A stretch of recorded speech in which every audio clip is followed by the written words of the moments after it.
नमस्कार, अभिनंदन।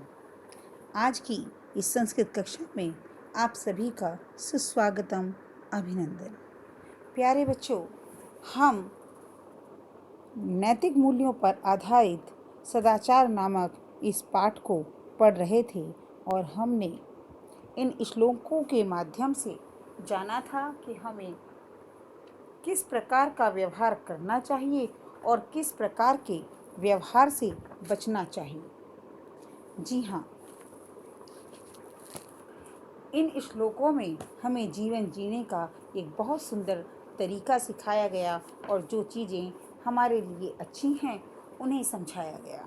जैसे प्रथम श्लोक में आपने जाना कि हमारा सबसे बड़ा शत्रु आलस्य है और हमें उसका त्याग करके मेहनत का हाथ पकड़ लेना चाहिए, क्योंकि वही सबसे अच्छा मित्र है। इसके अलावा दूसरे में हमें समय के महत्व का पता चलता है कि हमें कल पर कार्य नहीं छोड़ना चाहिए और कल का काम आज और आज का काम अभी कर लेना चाहिए। इससे संबंधित हिंदी में भी आपने कबीरदास जी का एक दोहा पढ़ा है कि काल करे सो आज कर, आज करे सो अब, पल में प्रलय होएगी, बहुरी करे वो कर। वही भाव इस श्लोक में आपने देखा। तीसरे में सत्य बोलने का संदेश दिया गया है, लेकिन साथ ही यह भी समझाया गया है कि हमें किस प्रकार का सत्य बोलना चाहिए। इसके चौथे श्लोक में हमें अपने व्यवहार की शिक्षा मिलती है कि हमारे व्यवहार जो सभी को प्रभावित करता है वह कैसा होना चाहिए। उसमें उदारता होनी चाहिए, सत्यता, मृदुलता, सरलता होनी चाहिए और कुटिलता तो बिल्कुल भी नहीं होनी चाहिए। इसके पश्चात अच्छे लोगों की श्रेष्ठता बताई गई है कि वो क्यों श्रेष्ठ होते हैं, क्योंकि वो अपने माता पिता और गुरु की आज्ञा का पालन करते हैं और निरंतर भाव से मन वचन कर्म से उनकी सेवा करते हैं। इसके अलावा अंतिम श्लोक में जो मुख्य बात कही गई है वह है कि अपने हितैषी मित्र को कभी नहीं छोड़ना चाहिए, उसके साथ कभी भी झगड़ा नहीं करना चाहिए, क्योंकि मित्र से झगड़ा करके व्यक्ति कभी प्रसन्न नहीं रहता और यदि हम इस बात को जान गए हैं तो हमें इससे हमेशा बचना चाहिए। अब आगे बढ़ते हैं और इसके शब्दार्थों को पढ़ते हुए इसके अभ्यास कार्य की ओर चलते हैं। सॉरी। रिपु शत्रु उद्यमः परिश्रमः शरीरस्थः शरीर में स्थित अवसीदति दुखी होता है। श्वः आने वाला कल कुर्वीत करना चाहिए।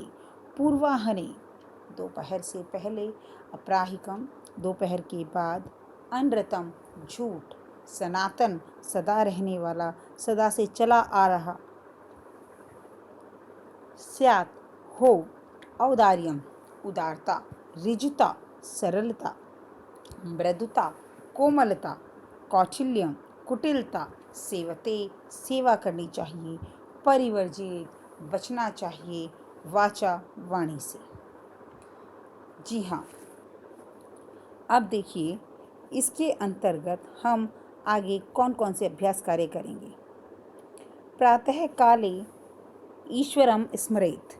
प्रातः, अब यहाँ पर जो बात सही है उसमें हम आम लिखेंगे और जो बात सही नहीं है उसमें हम न लिखेंगे। प्रातः काल ईश्वर का स्मरण करना चाहिए, आम। अनृतम बुर्यात, झूठ बोलो, न। मनसा श्रेष्ठ जन्म सेवते, आम। मित्रेण कलहम कृत्वा जनः सुखी भवति, कि मित्र से झगड़ा करके मनुष्य सुखी रहता है, न। स्वकार्यम अद्य कुर्वीत, कल के काम को आज ही करना चाहिए, आम। ये प्रश्न उत्तर हम कल की कक्षा में पहले ही कर चुके हैं, तो आगे बढ़ते हैं। ये हैं रेखांकित आधृत्य प्रश्न निर्माणम कुरु, कि यहाँ पर आपको कुछ पंक्तियाँ दी गई हैं जिनमें एक मुख्य शब्द को या पद को जो है रेखांकित किया गया है, उसी पर आधारित हमें प्रश्न का निर्माण करना है। प्यारे बच्चों, पढ़ेंगे। मृत्यु न प्रतीक्षते, मृत्यु प्रतीक्षा नहीं करती।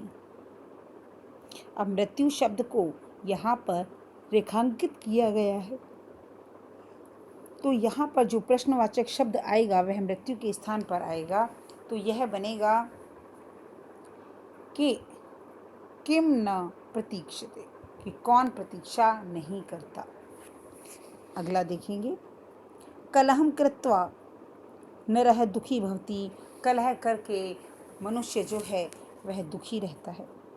तो क्या करके? किम कृत्वा नरः दुखी भवति। अगला, पितरम कर्मणा सेवते, माता पिता की कर्म से सेवा करनी चाहिए, तो इसका प्रश्न बनेगा कर्मणा सेवते, कम कर्मणा सेवते। सर्वदा व्यवहारे ऋजुता विधेया, हमेशा व्यवहार में ऋजुता अर्थात सरलता होनी चाहिए। हमेशा व्यवहार में सरलता होनी चाहिए, ऋजुता कहते हैं सरलता को। तो अब सर्वदा शब्द को रेखांकित किया गया है, तो कब जो है व्यवहार में ऋजुता सरलता होनी चाहिए, इसका तात्पर्य है सर्वदा की जगह पर आएगा। कब और कब की संस्कृत होती है कदा, तो शब्द बना कदा व्यवहारे ऋजुता विधेया। ठीक है, अब आगे बढ़ते हैं।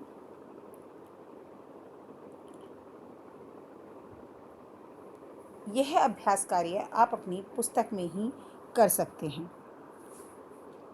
ब्रूयात सेवते स्यात्। अब ये जो चारों तरफ इस चक्र में शब्द दिए गए हैं, इनसे हमें वाक्य बनाना है।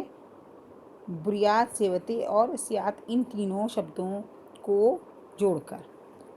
अनृतम प्रियम च न ब्रूयात्, मनसा मातरम पितरम च सेवत, सत्यम प्रियम च ब्रूयात्, वाचाम गुरु सेवत, सत्यम अप्रियम च न ब्रूयात्, व्यवहारे कदाचित् कौटिल्यम न स्यात्, श्रेष्ठ जनम कर्मणा सेवत, व्यवहारे सर्वदा औदार्यम स्यात्।